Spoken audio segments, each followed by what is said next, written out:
मित्रांनो, न्यू मधुर मराठी या चॅनलमध्ये आपलं स्वागत आहे. घरोघरी मातीच्या चुली या मालिकेच्या आजच्या एपिसोडमध्ये जानकी एकटीच उभी असते. तिला ऐश्वर्याचं बोलणं आठवत असतं. अगे तू यांच्यासाठी किती काय काय केलं, पण यांना तुझं काहीच पडलेलं नाही आहे गं.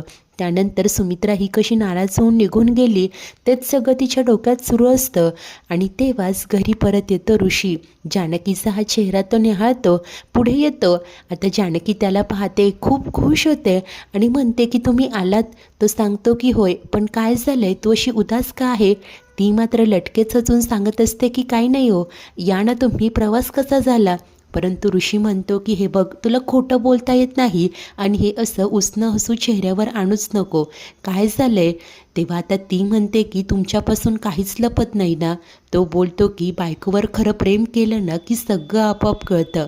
मला माहिती आहे गं, हा सगळा डोलाला सांभाळताना तुझी काय अवस्था झाली असेल. आईची तब्येत, कोर्ट केस, ओवीच्या प्रश्नांची उत्तरं, सगळं काही तू एकटीने सांभाळलं जानकी. आणि या सगळ्यात मी तुझ्यासोबत नव्हतो गं.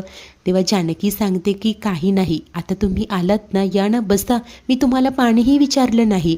आणि ती जाऊन ऋषीसाठी पाणी घेऊन येते. तेव्हा तो विचारतो की काय झालं कोर्टात?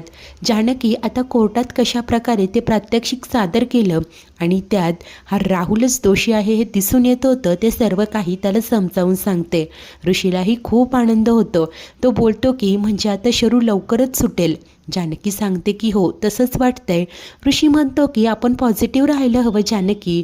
तेव्हा ती मात्र सांगते की हो, पण का कुणास ठाऊक काहीतरी गडबड आहे. मला अजूनही असं वाटतंय की काहीतरी सुटतं. ऋषी म्हणतो की म्हणजे? ती पुन्हा सांगते की म्हणजे मला खूप अस्वस्थ वाटतंय, अजूनही काहीतरी सुटतंय, काहीतरी गडबड आहे असंच वाटतंय. आणि जानकी विचार करत असते. त्याच वेळेस इकडे हॉस्पिटलमध्ये असताना सौमित्र स्वतःच्या हाताने अवंतीला भरवतो आणि प्रेमाने तिचा हात हातात घेतो. ती म्हणते की काय झालंय? तो प्रेमाने म्हणत असतो की आज माझ्या बायकोचा हात हातात घेऊन एक गोष्ट सांगावीशी वाटते. मला तुझा खूप अभिमान आहे. मी खूप नशीबवान आहे, तू माझी बायको आहेस. ती मात्र लाडाने म्हणते की ओरे बापरे. तेव्हा तो सांगतो की होय, अगं हॉस्पिटलमध्ये ॲडमिट असून देखील तू शरूची केस लढलीस. आपल्या कुटुंबासाठी, घरासाठी तू खंबीरपणे उभी राहिलीस. पण मी काय केलं? फक्त पळपुटेपणा. भाऊ असून शरूची केस लढण्यापेक्षा मी मात्र स्वतःच्या करिअरचा विचार केला, फक्त पळपुटेपणा केला. मी तुला त्रास दिला, तुला डिमोटिवेट केलं. खरंच मला माफ कर गं, खूप चुकलोय मी. आज ना मी स्वतःच्याच नजरेत पडलोय. तेव्हा ती मात्र सांगते की सौमी, अजिबात असा विचार करायचा नाही हं. आणि ती त्याला समजावत असते. त्याच वेळेस इकडे घरी असताना सारंग देखील ऐश्वर्यावर चिडलेलं असतो. अहो, तुम्ही तरी थोडासा विचार करत जा ना, आईची तब्येत नाजूक आहे, तो तरी विचार करायचा, असं तो ऐश्वर्याला सुनावतो. तेव्हा ती वैतागत म्हणते की अहो, त्या तुमची आई आहे म्हणून फक्त इमोशनल होऊन तुम्ही त्यांच्या बोलण्याकडे दुर्लक्ष नका ना करू. त्या अवंतिकाबद्दल काय बोलत होत्या हे मी स्वतःच्या कानांनी ऐकलंय. होय, मी जे बोलले ना त्याचं मला जरासुद्धा गिल्ट नाही आहे. त्या आजीने आणि शर्वरीने दोघींनी मिळून फक्त जानकीविषयी विष भरले आईंच्या मनात, म्हणून त्या तिच्याशी चांगलं वागत नाही. अहो, तिच्याशीच काय, माझ्याशी आणि अवंतिकाशीही चांगलं वागत नाही आहे त्या. तो आईंना मात्र फक्त ते शर्वरीची काळजी आहे. तेव्हा सारंग तिला समजावतो की हे बघा, माझ्या आईचं वय झालंय आता, तिचा स्वभाव नाही बदलता येणार, परंतु तुम्ही स्वतःच्या रागावर कंट्रोल ठेवा ना. तेव्हा ऐश्वर्या सांगते की हो, मला माझ्या रागावर लवकर कंट्रोल करता येत नाही, माहिती आहे ना तुम्हाला. पण आईंचं काय? अहो, ती अवंतिका ती प्रेग्नंट आहे. प्रेग्नंट असून ती केस लढत होती. घरात इतकं स्ट्रेसफुल वातावरण सुरू आहे, जानकी सगळं हँडल करते. परंतु आईंचं काय? फक्त माझी शर्वरी, माझी शर्वरी.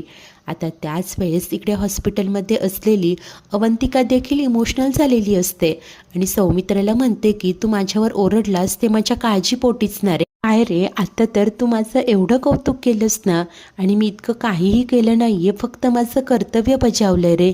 तेव्हा तो भाऊक होऊन सांगतो की हे तर मी बजावायला हवं होतं. एक मुलगा म्हणून, नवरा म्हणून, भाऊ म्हणून मी कशातच काहीही केलं नाही गं. खूप मोठी चूक झाली आहे माझी. तेव्हा अवंतिका समजावते की तुला तुझी चूक रिअलाईज झाली ना, हीच मोठी गोष्ट आहे रे सौमी. यापुढे आपण दोघे मिळून ही केस लढूया. तिथे कोर्टात चरुताईंसाठी जरी मी उभी असले ना तरी तू मात्र माझी मदत करशील ना. तेव्हा तो सांगतो की होय, नक्की करेल. त्यानंतर अवंतिका सांगते की मी हे जे काही करू शकले ना ते फक्त जानकी वहिनींमुळे.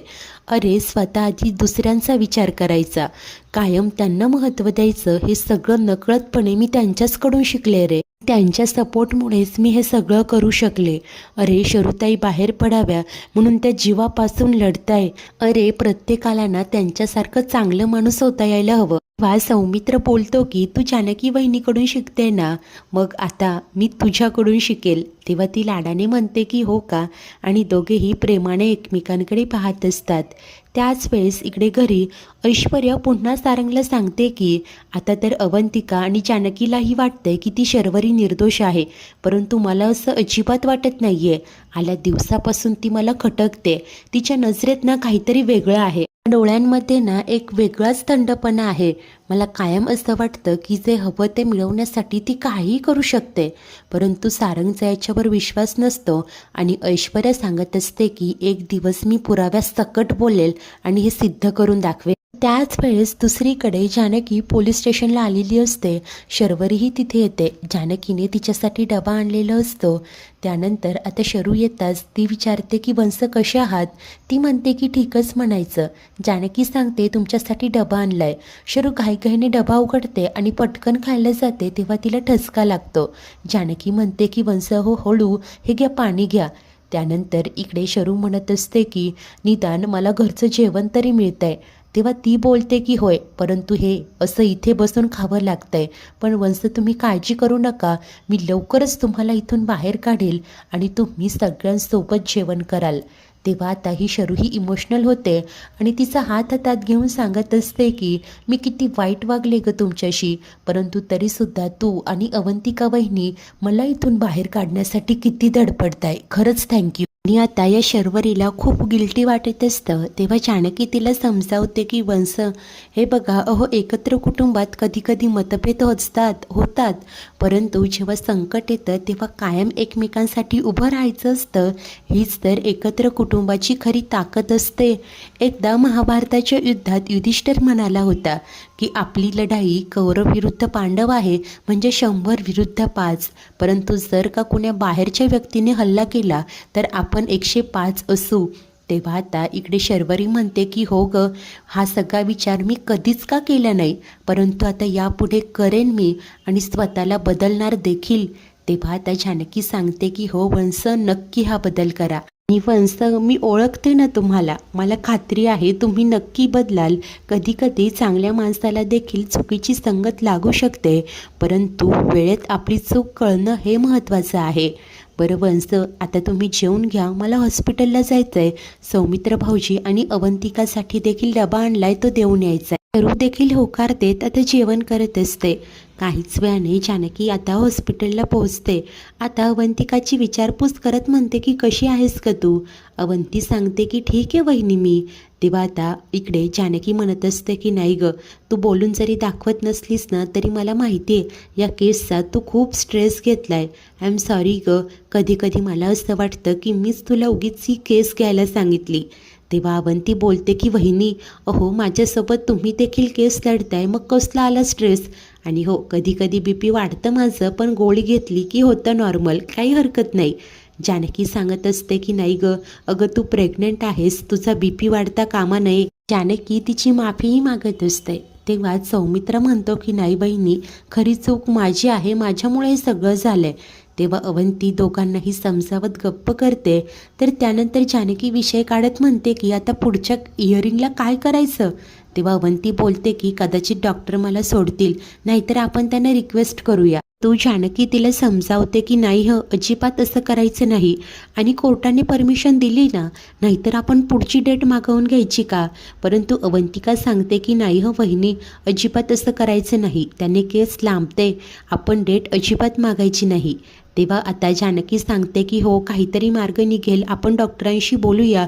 बरं आता तू जेवून घे, भाऊजी तुमच्यासाठीही मी डबा आणलाय. हे खाऊन घ्या, मी डॉक्टरांशी बोलून आले, असं म्हणत जानकी बाहेर जाते.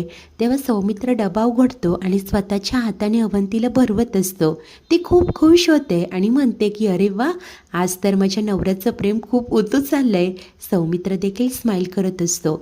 त्याच वेळेस इकडे लॉकअपमध्ये एक कॉन्स्टेबल एका मुलीला आतमध्ये ढकलते आणि म्हणते की कुठून कुठून येतात काय माहिती, आणि बाहेरनं ती लॉक लावते. आता ही मुलगी शर्वरीजवळ येऊन बसते. शर्वरीला ते आवडत नाही. ती म्हणते की ये तू तिथे बाजूला जाऊन बस बघू, इथे बसू नकोस माझ्याजवळ. तेव्हा आता ही मुलगी बोलते की काय गं, माणसं चावतात की काय तुला? इथे मी तुझ्या फायद्यासाठी आले आणि तू मला लांब जायला सांगते. शर्वरी धक्क्याने म्हणते की काय माझा फायदा, कोण आहेस तू? ही मुलगी बोलत असते की माझी सेटिंग आहे, तुला इथून बाहेर काढायला आले मी. वरी धक्क्यानेच विचारते की म्हणजे? ही मुलगी सांगत असते की काय गे, खूप प्रश्न पडतात तुला. हे बघ, तुला इथून बाहेर काढायला आले मी, आता जास्त प्रश्न विचारू नकोस. रात्री सगळे झोपले की मग मी तुला उठवेन. आता जेवढं सांगितलं तेवढंच करायचं. तुला इथून बाहेर पडायचं आहे की नाही? शर्वरी आता जरासा विचार करू लागते आणि त्यानंतर या मुलीला विचारते की म्हणजे नक्की कोण आहेस तू? कोणी पाठवलंय तुला? आणि तुला मला इथून बाहेर का काढायचंय? तेव्हा ही मुलगी म्हणते की हे बघ, अगं जास्त डोकं नको चालूस, तुला इथून बाहेर पडायचंय की इथेच चढत राहायचंय? ही शर्वरी म्हणते की केसचा निकाल लागल्यानंतर मी इथून बाहेर पडणारच आहे. ही मुलगी सांगते की हो का? अगं केस तर वर्षानुवर्ष चालते, त्यापेक्षा जास्त डोकं चालवू नकोस. रात्री संधी मिळताच इथून बाहेर पड. बघ, रात्री संधी मिळताच मी तुला इथून बाहेर काढेल. यायचंय की नाही तुला? शर्वरी म्हणते की यायचं तर आहे, पण ती मुलगी तिला दम देते की पुढे काहीच बोलू नकोस, शांत झोप. शरू तर गप्पच झालेली असते. तर आता त्याच वेळेस इकडे जानकी पुन्हा अवंतीकडे येते. ती विचारते की काय म्हणाले डॉक्टर? तेव्हा जानकी असूनच सांगते की काळजीचं काहीही कारण नाही आहे, ते तुला उद्याच डिस्चार्ज देणार आहे आणि ते म्हणालेत की तू कोर्टात देखील जाऊ शकते. तेव्हा अवंतिकाला खूप छान वाटतं. ती म्हणते की आता काहीच प्रॉब्लेम नाही आहे, सगळं सॉर्टेड आहे. परंतु जानकी आठवण करून देते की आपल्याला काळजी मात्र घ्यायची हं. त्यानंतर ती सौमीला सांगते की भाऊजी तुम्ही घरी जा, मी थांबते इथे. परंतु सौमित्र सांगतो की नाही वहिनी, तू घरी जा, मी थांबतो प्लीज. आता जानकी होकार देते आणि त्यानंतर घरी येते. ती घरी पोहोचते तेव्हा ऐश्वर्या तिची वाटच पाहत असते. जानकी येताच तिला म्हणते की मला तुझ्याशी बोलायचं आहे गं. जानकी म्हणते की काय गं, काय झालं?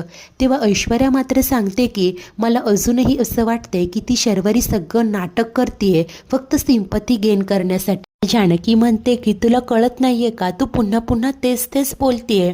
परंतु ऐश्वर्या सांगते की एकदा माझं बोलणं सिरियसली घे गं, म्हणजे नंतर तुला पश्चातापाची वेळ येणार नाही. तेव्हा जानकी सांगते की ठीक आहे, मी जेन्युअनली तुझं बोलणं ऐकते, पण मला कारण सांग ना, तुला का असं वाटतंय की शर्वरी वंश नाटक करताय?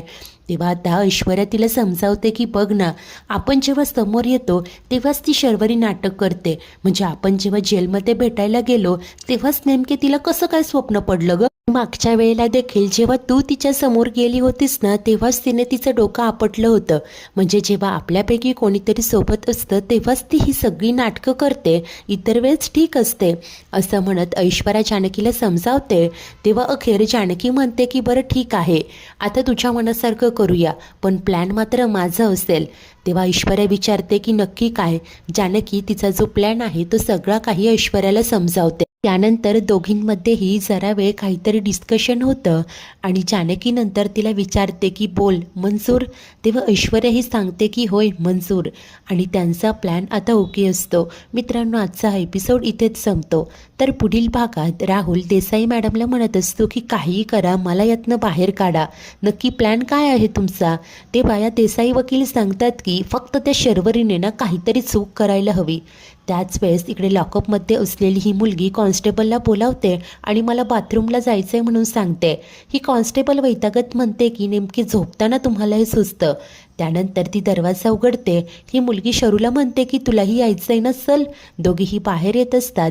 ही कॉन्स्टेबल म्हणते की 1 मिनिट.